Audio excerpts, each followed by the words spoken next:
তিথি নামের এক কিশোরী গত শুক্রবার রাতে নিখোঁজ হয় তার নিজ বাড়ি থেকে।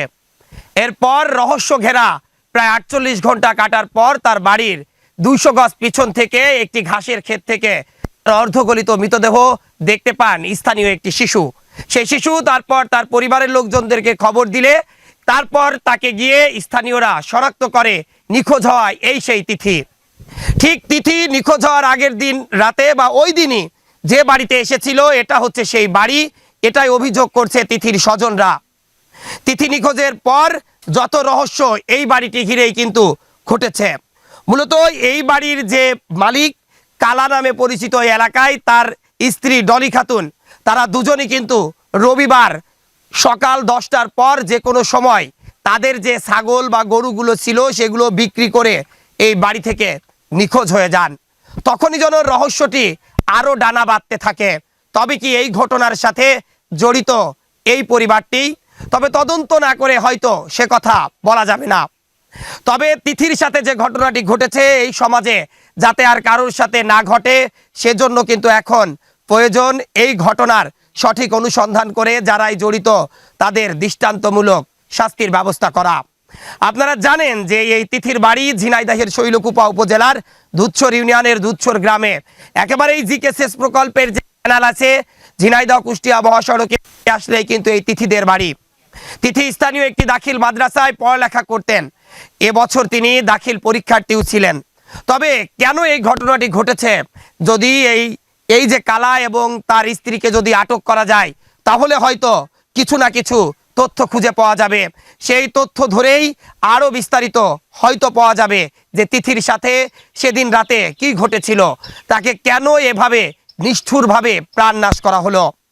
মূলত তিথির মৃতদেহটি যখন আমরা দেখেছিলাম দেখে মনে হচ্ছিল যে তার শরীরের বিভিন্ন অংশে অ্যাসিডে দগ্ধ করে দেওয়া হয়েছে।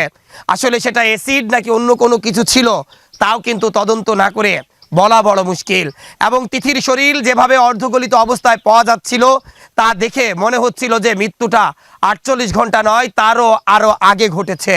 কিন্তু সব মিলে একটি কথা কিন্তু বলতেই হয়, তিথিদের পরিবারের সাথে এই যে পরিবারটিতে আমরা এখন দাঁড়িয়ে আছি এই কালাদের পরিবারের কিন্তু একটা সম্পর্কও ছিল, তেমনটি তারা বলছিলেন।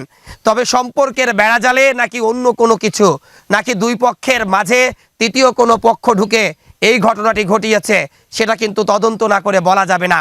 আমরা বিশ্বস্ত কিছু সূত্র মারফত জানতে পেরেছি এই ঘটনায় সন্দেহভাজনভাবে একজনকে নাকি আটকও করেছে থানা পুলিশ। তবে কাকে আটক করেছে, কেন আটক করছে সেটি কিন্তু বলা যাচ্ছে না, কারণ তদন্ত সাপেক্ষে অনেক কথাই বলা যায় না। তবে এই তিথির সাথে যাই ঘটেছে বা তার যেভাবে নির্মমভাবে মৃত্যু হয়েছে সেটি কিন্তু কোনোভাবেই মেনে নেওয়ার মতো নয়। ঠিক এই বাড়ির পিছন দিয়েই যে পিছনে যে বাগানটি আছে সেই বাগানের পরেই কিন্তু একটি মেহগুনি বাগান, তারপরেই ঘাস ক্ষেত।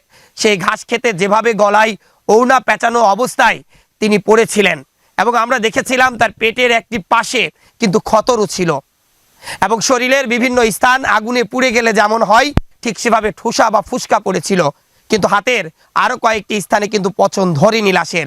সেই ধারণাগুলো বা সিমটম দেখেই কিন্তু সবাই ভাবছিল হয়তো তিথির কে অ্যাসিডে দগ্ধ করে এবং মাটিতে গলায় চাপ দিয়ে বা গলায় ওড়না পেঁচিয়ে তাকে প্রাণনাশ করা হয়েছে। তা না হলে তার হাত দুটো ওভাবে কিন্তু উঁচু হওয়ার কথা নয়। তবে সব কথার এক কথা, এই ঘটনার পরে যেহেতু তিথি মারা গেছে কিন্তু কেন তারা বাড়ি ছেড়ে পলিয়েছেন? অপরাধীরা যখন অপরাধ করে নিশ্চিত কোনো না কোনো কিছু রেখেই যায়, অর্থাৎ তার প্রমাণটা তারা রেখে যায়। ঠিক এই পরিবারটি কেন পালিয়ে গেলেন? যে তিথির সাথে তাদের এত সম্পর্ক, সেই তিথির মৃত্যুর পর তারা তাদের স্বজনদের সান্ত্বনা না দিয়ে যেহেতু পালিয়ে গেছেন, নিশ্চিত এই ঘটনার পিছনে কোনো না কোনোভাবে তারা জড়িত, এমনটি বলছেন তিথির স্বজনরা এবং একই সাথে অপরাধ বিজ্ঞানও একই কথা বলে। হয়তো আজকে যে কোনো সময় সন্দেহভাজন যাদের আটক করা হয়েছে তাদের জিজ্ঞাসাবাদ শেষে যদি কোনো তথ্য পাওয়া যায় তাহলে তিথিকে কোথায় প্রাণনাশ করা হয়েছে সেই স্থানেও হয়তো অভিযান চালাবে পুলিশ। সেই বিষয়েও আপনাদের পরবর্তীতে বিস্তারিত জানাবো। তবে তিথিকে যেখানে পাওয়া গিয়েছে সেখানে যে তাকে প্রাণনাশ করা হয়নি এটা কিন্তু অনেকটাই নিশ্চিত, কারণ ওই মাঠে প্রচুর ধান এবং একই সাথে পাশেই একটি পটলের ক্ষেত, ঘাস ক্ষেত, সেখানে কিন্তু নিয়মিত মানুষ আসা যাওয়া করে। রবিবারের সকাল 10টার পর থেকে সেখান থেকে একটি দুর্গন্ধ আসছিল এরপর দুপুর 4:15 থেকে 20 মিনিটের মধ্যে ছোট্ট সেই শিশু হাবিবা, যার বাড়ি এই গ্রামে, তার পিতার নাম রহিম হোসেন সম্ভবত, তিনি এই দেখতে পান সেই হাবিবা। তারপরে তার বাবাকে খবর দেন এবং তারপরে লোকজন গিয়ে তিথির মৃতদেহটি শনাক্ত করে।